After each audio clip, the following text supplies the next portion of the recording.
Salam sejahtera bagi kita semua. Tabi pun.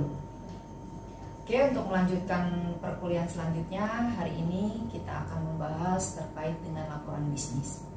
Harapannya ketika mahasiswa telah mengikuti perkuliahan hari ini, mahasiswa mampu membuat laporan baik lisan maupun tulisan untuk di dalam proses kegiatan bisnisnya ataupun kegiatan usaha. Hal ini dilakukan untuk mahasiswa diharapkan mampu mengendalikan operasional perusahaan, kemudian mengimplementasikan kebijakan dan prosedur yang telah ditetapkan, dan memenuhi persyaratan hukum dan peraturan yang berlaku di perusahaan tersebut.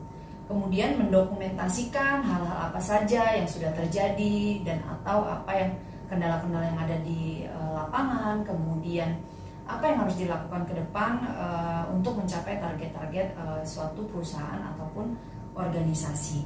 Kemudian memperoleh sumber pendanaan dan membuka bisnis baru. Artinya dari laporan ini mahasiswa mampu ke depan mampu memberikan informasi untuk bagaimana kita mendapatkan investor untuk membuka cabang baru ataupun usaha baru. Itu harapan dari perkuliahan hari ini. Dan lebih lanjut, mari kita sama-sama simak video pembelajaran yang sudah kami susun, dan semoga bermanfaat dan menjadi tujuan kami menjadi tercapai. Oke, terima kasih. Laporan bisnis adalah laporan penyampaian informasi baik lisan, tulisan, ataupun visual dari seorang pejabat kepada pejabat lain dalam suatu sistem administrasi. Menurut Murphy dan Hilbert Brand dalam Purwanto, laporan bisnis sebagai suatu laporan yang memiliki sifat netral, tidak memihak, memiliki tujuan yang jelas, berisi rencana penyajian data kepada seseorang atau lebih untuk tujuan bisnis tertentu. Karakteristik laporan bisnis itu sendiri, yang pertama adalah netral, tidak memihak. Dia menyajikan fakta ataupun data yang sesungguhnya, karena hal ini akan berkaitan untuk kita melakukan evaluasi dan akan mempengaruhi saat kita mengambil keputusan untuk apa yang harus kita lakukan di tahun berikutnya atau yang selanjutnya. Kemudian karakteristik laporan bisnis juga harus objektif, logis, dan tidak emosional gitu ya. Jadi mudah dipahami, mudah dimengerti untuk setiap orang yang membaca dari laporan bisnis itu sendiri gitu ya. Menyajikan fakta, peristiwa, kondisi, produk, perkembangan, masalah, kemudian perkembangan-perkembangan, yang apa sih yang terjadi di lapangan, apa yang harus, masalah apa, kemudian kendala apa gitu ya, produk apa yang diinginkan oleh konsumen gitu ya. Nah, ini adalah kita harus menyajikan hal-hal yang sebenarnya. Kemudian selain itu laporan bisnis juga itu disusun secara sistematis gitu ya.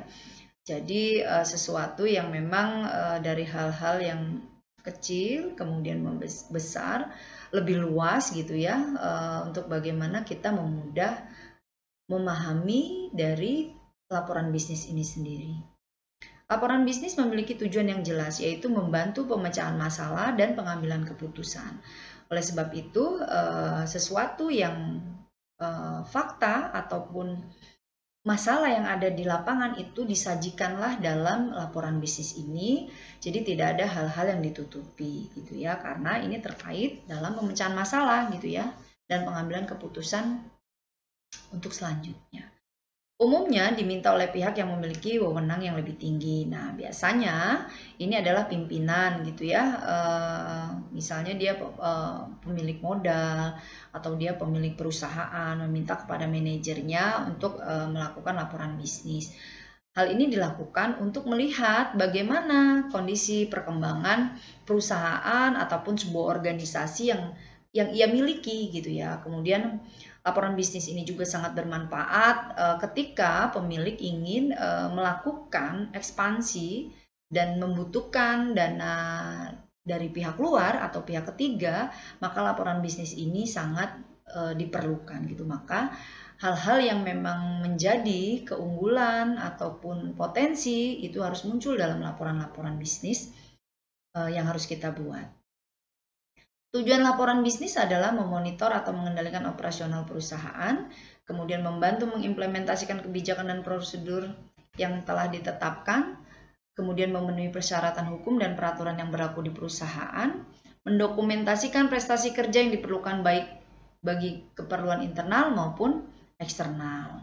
Kemudian membantu pemecahan masalah dan pengambilan keputusan atas isu tertentu, kemudian memperoleh sumber pendanaan atau membuka bisnis baru. Nah, makanya kenapa laporan bisnis ini harus berdasarkan fakta dan data yang sebenarnya.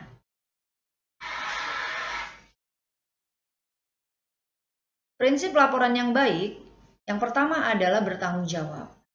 Ruang lingkup laporan meliputi segala sesuatu yang berkaitan dengan tanggung jawab atau pemberian mandat, delegasi, wewenang, amanah. Prinsip pengecualian yang dilaporkan adalah hal-hal yang penting dan relevan dengan pengembalian keputusan dan pertanggungjawaban. Prinsip perbandingan laporan harus dapat memberikan gambaran keadaan masa yang dilaporkan dibandingkan dengan periode lain atau unit lain.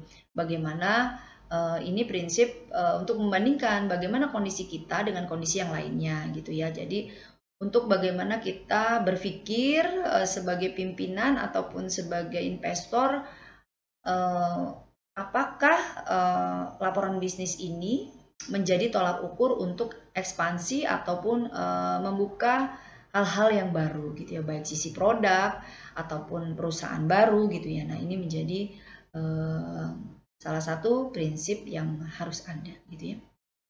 Kemudian prinsip akuntabilitas yaitu prinsip yang mensyaratkan hal-hal dominan yang membuat keberhasilan ataupun kegagalan yang terutama perlu dilaporkan gitu ya. Jadi memang hal ini memang harus kita tahu bahwa sisi yang harus diperjuangkan untuk sebuah keberhasilan dalam perusahaan ini apa, kemudian atau kegagalan apa yang mungkin nanti bisa kita terima gitu ya. Jadi kita lebih siap gitu ya untuk bagaimana menghadapi hal-hal ke depan, baik sisi majunya ataupun sisi gagalnya gitu ya. Yang namanya usaha kan kita harus berpikir dua, yaitu berhasil atau gagal gitu ya, menguntungkan atau tidak menguntungkan, atau balik modal gitu ya. Kira-kira itu yang harus kita pikirkan.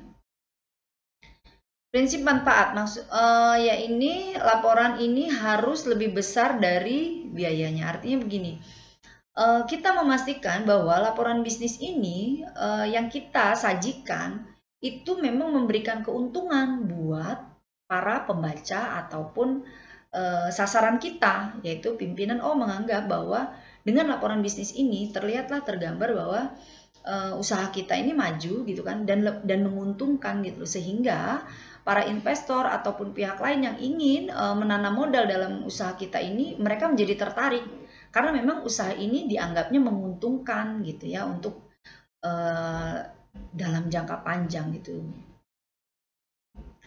Kemudian fungsi laporan bisnis ini sendiri memiliki 4, yaitu adalah fungsi informasi, fungsi pengawasan, fungsi pertanggungjawaban, dan fungsi pengambilan keputusan. Fungsi informasi yaitu memberikan gambaran menyeluruh mengenai perkembangan organisasi serta kelebihan dan kekurangan dari perusahaan kita, misal dalam kurun waktu tertentu gitu ya. Nah, fungsi laporan bisnis ini juga memiliki fungsi pengawasan bahwa sesuatu yang perlu kita sempurnakan harus kita sempurnakan gitu ya. Jadi kalau misalnya ada hal-hal yang memang harus kita perbaiki, kita perbaiki, yang harus kita tingkatkan itu kita tingkatkan, atau yang harus memang kita pertahankan kita pertahankan. Nah, jadi laporan bisnis ini juga memberikan informasi terkait hal-hal yang memang perlu ditingkatkan gitu ya. Nah, itulah fungsi pengawasan. Nah, fungsi laporan selain itu juga pertanggungjawaban gitu ya, menjanjikan gambaran dan kesimpulan penting pelaksanaan tugas gitu ya. Jadi terlihat bagaimana sih organisasi ini bergerak gitu ya, apakah sesuai dengan standar operasional prosedur yang sudah ditetapkan bersama-sama, bagaimana kinerja karyawan gitu ya, bagaimana tanggung jawab masing-masing individu dalam sebuah perusahaan dalam menjalankan tugasnya masing-masing. Dilihat dari target-target apa yang sudah dicapai gitu ya. Kalau memang targetnya tercapai, berarti pimpinan ataupun investor melihat perusahaan ini adalah sangat baik dan memang layak untuk dikembangkan gitu ya. Nah, itulah fungsi laporan sebagai pertanggungjawaban. Kemudian selain itu juga fungsi pengambilan keputusan, yaitu menyediakan berbagai data yang diperlukan untuk pembuatan keputusan dan tindakan yang tepat. Nah, makanya kenapa data dan fakta yang sesungguhnya, baik itu kendala, masalah, potensi yang ada di lapangan itu sangat diperlukan.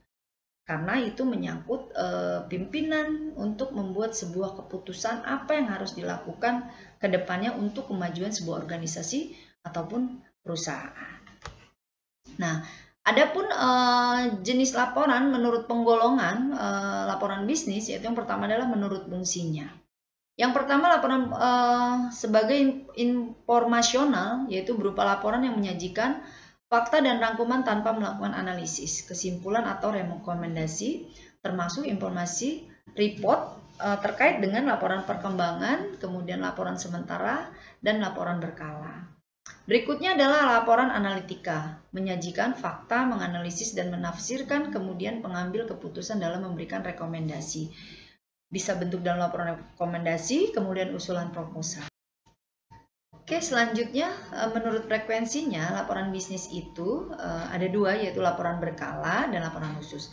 Laporan berkala yaitu laporan yang dibuat secara rutin dalam waktu tertentu, misalnya setiap hari, mingguan, kemudian per bulan, 3 bulan, semester, dan tahunan. Jadi ini yang disebut dengan laporan berkala dan biasanya dalam level supervisor gitu ya, ataupun manajer, manajer produksi, kemudian manajer pemasaran, mereka melakukan laporan gitu ya. Nah, tinggal tergantung bagaimana perusahaannya. Biasanya apakah semua perusahaan akan melakukan laporan berkala baik harian, mingguan, sampai tahunan. Itu. Kemudian laporan khusus, yaitu laporan yang dibuat ketika ada kejadian atau situasi khusus seperti munculnya krisis konflik, perubahan dalam sebuah organisasi. Nah, laporan ini diperlukan karena menyangkut keberlanjutan dari perusahaan untuk bagaimana diteruskan atau tetap atau bagaimana. Nah, ini biasanya sesuatu yang memang ada hal-hal yang memang terjadi secara tiba-tiba. Kemudian laporan bisnis menurut formatnya yaitu ada laporan memorandum, laporan surat, dan laporan cetakan. Laporan memorandum adalah laporan yang menggunakan format memo. Format ini digunakan untuk laporan singkat yang digunakan untuk kepentingan intern. Kemudian laporan surat merupakan laporan yang menggunakan format yang memiliki jumlah halaman 5 atau kurang dari 5. Laporan tersebut mencakup semua bagian dari surat. Laporan cetakan, laporan yang panjang dalam bentuk cetakan yang menggunakan format buku yang memiliki judul yang bercetak, kemudian tercetak, kemudian ada daftar isi gitu ya. Jadi harus lengkap gitu ya, jadi biar jelas. Kemudian laporan bisnis menurut formalitasnya ada laporan formal. Laporan formal umumnya panjang, lebih dari 10 halaman sehingga disebut laporan panjang. Kemudian laporan formal mencakup 3 bagian penting, yaitu prefatory part, ada sampul, judul, daftar isi, surat kewenangan atau persetujuan, abstraksi, kemudian rangkuman eksekutif, tabel, daftar tabel, dan daftar gambar gitu ya. Kemudian body text. Body text lebih sederhana gitu ya, hanya pendahuluan, kemudian isi, serta penutup. Sedangkan yang terakhir, suplemen part, ada lampiran, daftar pustaka, catatan akhir, daftar isi, dan indeks gitu ya. Jadi ini yang menjadi bagian-bagian penting di dalam laporan formal. Kemudian laporan informal adalah biasanya hanya menyangkut badan teks dan pendek, tidak terlalu panjang gitu ya. Kemudian sehingga disebut laporan pendek. Jadi hanya informasi-informasi yang memang dianggap penting gitu. Kemudian syarat laporan dari laporan bisnis adalah jelas dan lugas. Laporan dikatakan jelas, uraiannya mudah dimengerti dan tidak memberi peluang timbulnya penafsiran yang berbeda. Jadi makna yang sesungguhnya gitu ya, tidak kata kiasan di dalam sebuah laporan bisnis. Kemudian akurat dan lengkap, artinya mengandung semua data yang relevan dan diperlukan. Oke, data yang sesungguhnya yang ada di lapangan, tidak ada manipulasi. Kemudian singkat, isinya tidak berbelit dan hanya berisikan butir-butir informasi yang sesuai persyaratan yang ditetapkan dan menguraikan hal-hal yang nyata dan perlu disampaikan. Kemudian tepat waktu. Tepat waktu ini mengindahkan faktor ketepatan waktu penyampaian karena laporan akan berkurang bahkan hilang manfaatnya apabila disampaikan melampaui batas waktu yang telah ditetapkan. Kemudian yang selanjutnya disusun secara jujur, objektif, dan transparan gitu. Kemudian proses penyusunan laporan itu yang harus kita lakukan adalah perencanaan. Perencanaan itu mulai dari persiapan, kemudian membuat bagian pokok, hal-hal apa saja yang akan kita sampaikan, gitu ya. Itu yang akan dalam proses penyusunan perencanaan. Kemudian berikutnya adalah pengorganisasian. Yang dilakukan dalam pengorganisasian yaitu menyusun tubuh laporan, menyusun teks laporan, kemudian metode kerangka. Oke, saya pikir selanjutnya adalah persiapan yang harus dilakukan di dalam proses penulisan bisnis. Pertama, mendefinisikan masalah, tujuan, dan ruang lingkup. Kedua, analisis audiens untuk menggambarkan siapa penerima laporan. Jadi kita tahu siapa yang akan kita ajak berkomunikasi ataupun siapa yang akan membaca laporan bisnis kita. Jadi kita menyesuaikan, intinya laporan bisnis harus mampu dipahami oleh audiens, baik bahasa maupun susunan kalimatnya. Kemudian menentukan ide ataupun gagasan. Mengumpulkan bahan yang diperlukan, data apa yang diperlukan, dari mana dan dengan cara apa data diperoleh. Selanjutnya menganalisis dan menafsirkan data. Berikutnya mengorganisasikan data dan persiapkan kerangka akhir. Struktur laporan disesuaikan tujuan dan fungsi laporan, gitu ya. Jadi bagaimana laporan ini resmi, formal atau informal, nah itu semua menyesuaikan, tinggal tergantung bagaimana audiens yang ingin kita sampaikan atau berkomunikasi. Oke, adapun bagian pokok laporan bisnis mulai dari pendahuluan, isi teks, isi ataupun teks, kemudian adalah penutupan. Pendahuluan berisi uraian masalah, tujuan, dan ruang lingkup laporan. Kemudian uraian tentang metode penginformasi dan sumbernya. Isi atau teks berisi fakta penting dan relevan dengan tujuan laporan, kemudian mengembangkan dan menguraikan beberapa aspek secara rinci beserta data pendukungnya. Kemudian selanjutnya yang terakhir penutupan berisi rangkuman secara menyeluruh atau kesimpulan yang diambil berdasarkan pembahasan isi laporan. Kemudian bila diperlukan diikuti rekomendasi yang didasarkan pada kesimpulan yang telah dibuat. Oke, pengorganisasian laporan yaitu cara menyusun tubuh laporan. Yang pertama dilakukan adalah menyusun tubuh laporan bisnis dapat dilakukan dengan cara pendekatan langsung dan tidak langsung, deduktif ataupun induktif. Deduktif artinya menjelaskan ide pokok atau rekomendasi terlebih dahulu dan menjelaskan hal-hal yang rinci. Sedangkan induktif berarti fakta-fakta yang ada dijelaskan terlebih dahulu sebagai dasar argumentasi ide pokok atau rekomendasi yang dijelaskan kemudian. Selanjutnya, setelah kita menyusun tubuh laporan bisnis, yang harus dilakukan adalah pendekatan mana yang digunakan tergantung pada karakteristik pembacanya ataupun audiensnya. Hal ini memudahkan laporan bisnis itu diterima oleh audiens. Kemudian cara menyusun teks laporan adalah selanjutnya memutuskan cara terbaik untuk menyusun fakta yang tersedia sehingga terbentuk bagian teks laporan, yaitu membuat topik, menyusun urutan suatu peristiwa agar tersusun secara sistematis gitu ya. Kemudian mendeskripsikan lokasi atau tempat, menjelaskan proses atau prosedur, menyusun urutan tingkat pentingnya sejarah alfabet, menyusun urutan tingkat familiaritas, menyusun sumber-sumber yang digunakan, serta pemecahan masalah. Kemudian kita juga melakukan metode kerangka ataupun outline. Model kerangka adalah menyusun dan menomorkan judul laporan ke dalam sub-sub judul yang lebih kecil. Kemudian outline penting. Outline menjadi penting karena dalam laporan panjang, outline akan menjadi daftar isi laporan sehingga pembaca sudah mengetahui apa saja yang dibahas di dalam sebuah laporan bisnis tersebut.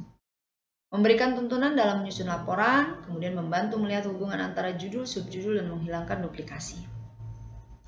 Penomoran dapat menggunakan angka, huruf, ataupun kombinasi di antara keduanya. Kemudian, ada 5 hal yang diperhatikan dalam menyusun outline. Yang pertama, tempatkan ide yang paling penting ditingkatkan tertinggi, mempertimbangkan panjang laporan, subjek, dan pembaca. Kedua, keseimbangan pembagian masing-masing judul, subjudul yang kecil harus terjaga. Jika membagi suatu judul ke dalam subjudul yang lebih kecil, paling tidak harus terdapat 2 subjudul. Setiap subjudul jangan terlalu panjang atau jangan terlalu pendek dan harus seimbang. Jangan pernah menggunakan judul laporan sebagai bagian judul ataupun subjudul. Oke, saya pikir cukup untuk materi hari ini, laporan bisnis. Terima kasih. Baik, tadi sudah bersama-sama kita saksikan pemaparan video terkait materi laporan bisnis.